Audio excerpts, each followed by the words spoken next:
Thanks for joining us. We're recording this in the Wynn Technology studio, and we want to thank our media sponsor, Royal Credit Union.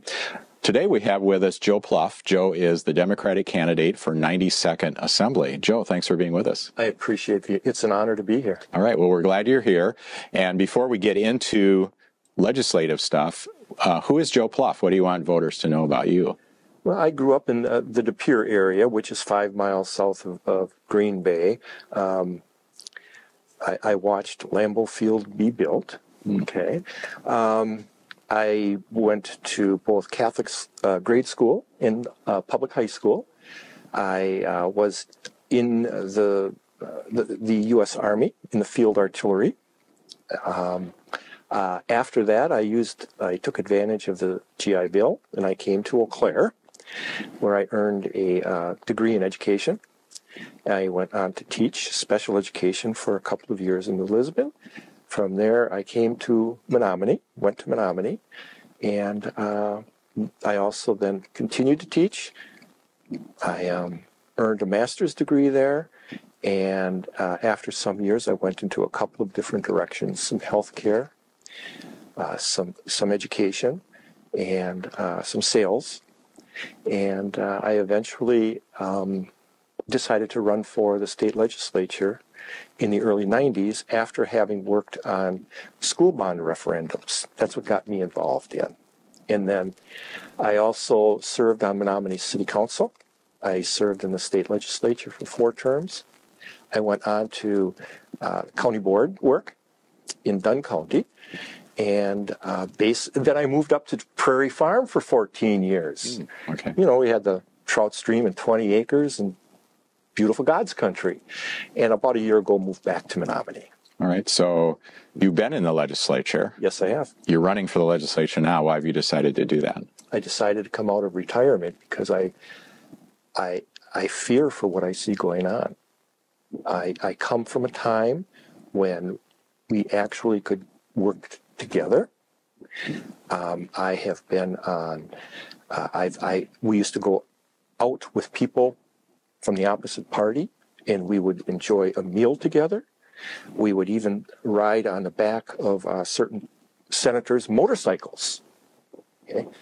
That has collapsed in the 20 years I've been gone, and I think it's sad. And I do believe that we are getting to the point as a society that we need to do something different. Wisconsin is not a deep red state, and it's not a deep blue state. It's a purple state. And once we recognize it's a purple state, this place is going to go crazy again. And you're going to be so happy in the business community. And people, that's enough, I think, for now. Yeah, so if the voters decide to send you to the legislature again, you would be starting to serve in January. What are some specific issues that would be important to you to work on if you are reelected? The number one issue that I see, Scott, is redistricting. Okay, we should never, ever in Wisconsin have a redistricting system that I choose my voters. We need to have a nonpartisan commission of some sort that will redraft legislative boundaries to reflect a purple state, not a deep red or a deep blue state. We have to do things differently. I'm afraid we're running out of time. There's a lot of anger out there right now. And, I want to get into that and what I believe are the causes and the reasons. Because we still have time, I think, to make some corrections. So one last question. We think the economy is important in our area. What do you think the role of the state government is in having a strong economy in the Chippewa Valley? Strong people. Okay?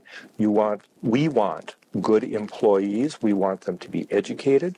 We want them to be mentally healthy. We want them to be safe at home and at work. We want them to be safe in our schools. And, when all boats go up, we all benefit. It's an old statement maybe, and maybe I didn't get it quite right, but the concept is there. We need to look at taking the silos down It's not just a business community. It's not just a food industry. It's not just an education industry. It is everybody working together, and we have forgotten that. We've gotten away from that, Scott, and it's time to come home. Well, Joe, we appreciate you joining us for this. And for those of you watching, it's important to study up on the issues and the candidates, and we encourage you to exercise your right to vote on November 5th.